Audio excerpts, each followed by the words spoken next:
Yeah, well, thank you for the applause, I guess.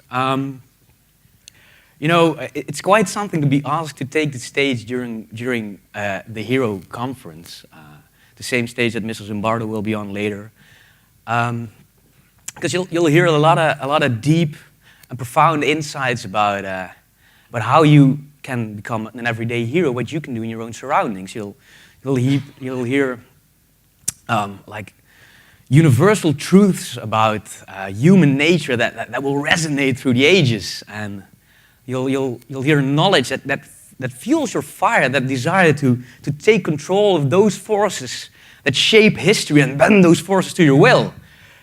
And then there's me. I'm here to talk about the lunch. And I'm joking about it right now, but it's not just any lunch that you're going to be experiencing today and tomorrow if you're going to come in 2 days. Because it's a lunch that's found on the principle of surplus. And there's a lot of heroism that went into making this lunch. And so in using that lunch as an example, and the other 2 lunches that I did on the basis of surplus, I'm going to try and bring across 2 points. One on value, from an economic standpoint of view, and how I perceive value in a fundamentally different way. And the other one is about how you can have impact as a person, because it's so much more fun doing things together, and you magnify your own impact gazillion-fold if you take people around you and allow them to help you. So, yeah, you're probably wondering who's the dude with the beard and why did they let him on the stage? So I'm somebody's son, I'm a lover, but I'm also the old roommate of Nathalie Gervink, and Nathalie is the one whose hard work resulted in this conference. She made a lot of sacrifice to this, so there's a lot of heroism in that. So I'm just an acquaintance, you know. I'm also a former student of this university. I got my bachelor's in history here, my master's in economic geography, and I've got this fascination with like the inherent slowness of change and how future gets shaped by people who have new ideas or develop new products. So I graduated on the theme of finance for innovation, small knowledge and intensive enterprises, because money is way too important in the way that we shape our future. I'm also a dude who has ADHD, pretty bad. They tested me at 8 of 25, I'm 31 now, and I tested 36. On a scale of 36. So I'm a little bit bouncy and a little bit weird. But I'm also blessed to be a teacher here at this university. I'm responsible for a think tank project on the circular economy here at the Radboud University Honors Academy, and I get to homegrown my own crop of agents of change that are going to help me change the world, because those are the best and brightest students. And I try to inspire them to take control of their own destiny and of the destiny of the world. But that's not why I'm here today. I'm here today because I'm also the dude that was foolish enough to say yes to Niels Roemen 2 years back. When he asked me, you want to help out with the sharing day here in Nijmegen? And every time I want to explain Niels Roemen to somebody, I say, like, that dude is the sharing economy. Because everything he does is founded on a belief that we live in an economy of surplus. And from a scientific point of view, economy is the science that deals with scarcity. And I fundamentally disagree with that. And I fundamentally agree with Niels. There is enough to go around. There just is. It's just not allocated fairly enough. If we share it with each other, there's enough to go around. So I agree with Thomas Piketty, who says that there's an unfair accumulation of capital right now. And I try to be, in my own way, a capital allocation relocation mechanism. So, yeah, when he asked me, yeah, you want to help out, he said, what do you want to do? And like, I don't know. I like to cook, I'll do the lunch. So that kind of spiraled out of control epically. I didn't have that much time, but I invested my time anyway because it was so much fun. And I ended up gathering 1,200 kilograms of food because we asked people, like, you want to help out? This is the concept. We want to build a lunch based on surplus. And I actually traveled with a bus. We lucked out having a bus to Rotterdam because a company said, okay, we've got some food to share with you guys. So I took a friend of mine, and we ended up getting 2 pallets loaded in the back of that bus with 900 cucumbers, 288 pineapples, and a whole lot of different other foods. And like with the help of local chefs and amateur cooks and my mom, we made a lunch for like 200 plus people, and something cool happened because people were touched. People cried at that day, and that's. And the second lunch I did allowed me to involve somebody who's really, really dear to me. She's not here today because she's hosting the Choice Makers Festival because she's awesome.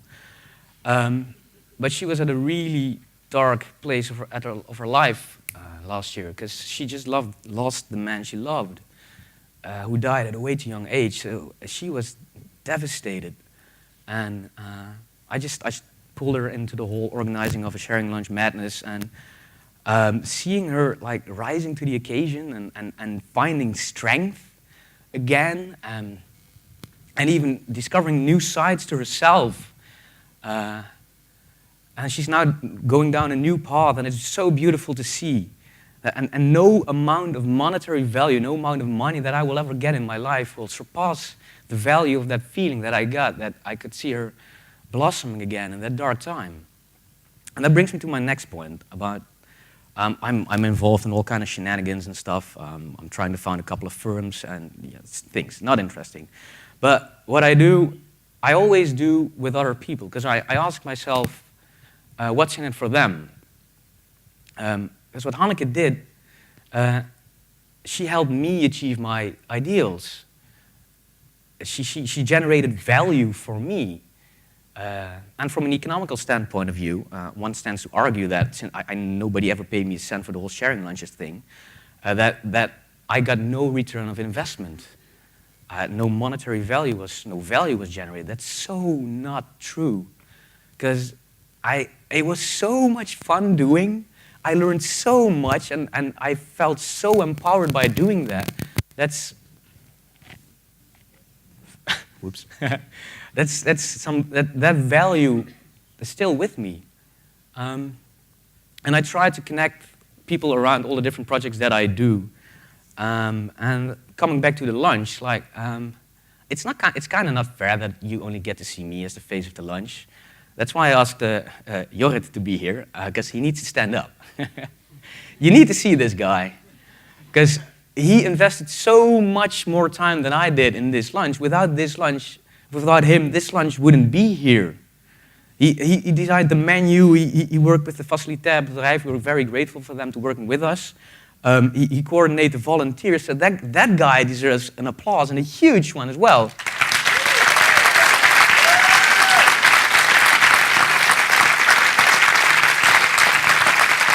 And I hope that Ria is in the room as well. Yes, okay, that's so cool, because she's from Roelofse, and Roelofse shared a lot of the food with us that you'll be enjoying today. And once we asked her to help us, she got unleashed. Yeah, you can sit again. Give him a pat on the shoulder later.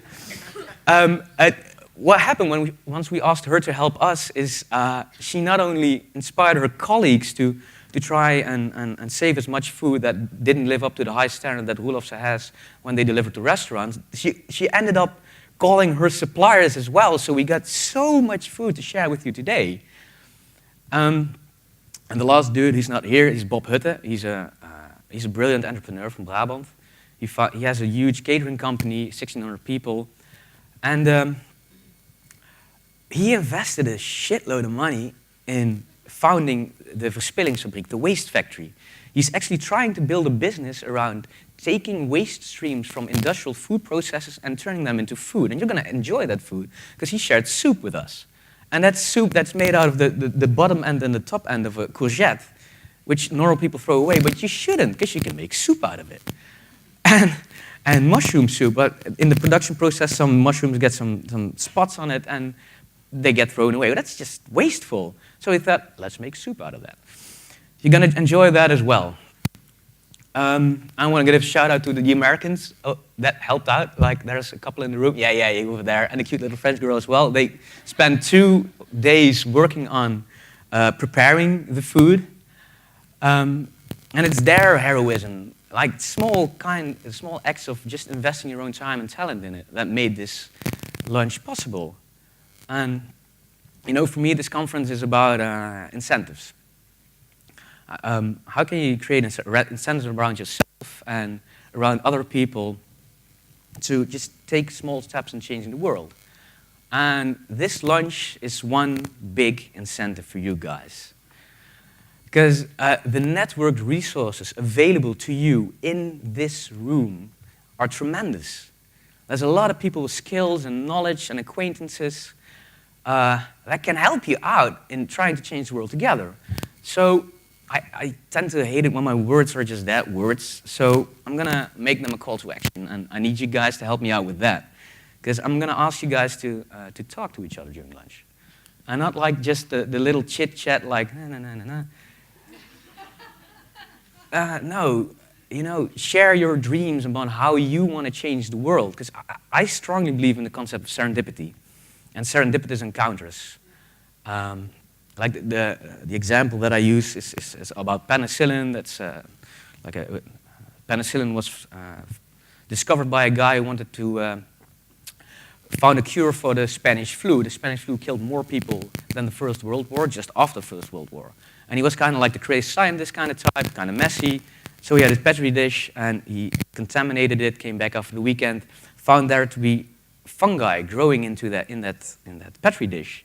And when he looked, he saw that around the fungi, bacteria had died. So that's one of those great, that's funny, moments in history which changed the course of humanity, because he discovered penicillin. What he did, he was looking for one thing, found something new, but was also able to judge that discovery on its worth. And the same goes for like encounters with people. So during this lunch, you know, you end up maybe want to go for seconds, get some salad again, bumping into somebody that, you know, end up having a conversation about that ends up being that serendipitous conversation that's going to help you change the world together. So enjoy that lunch.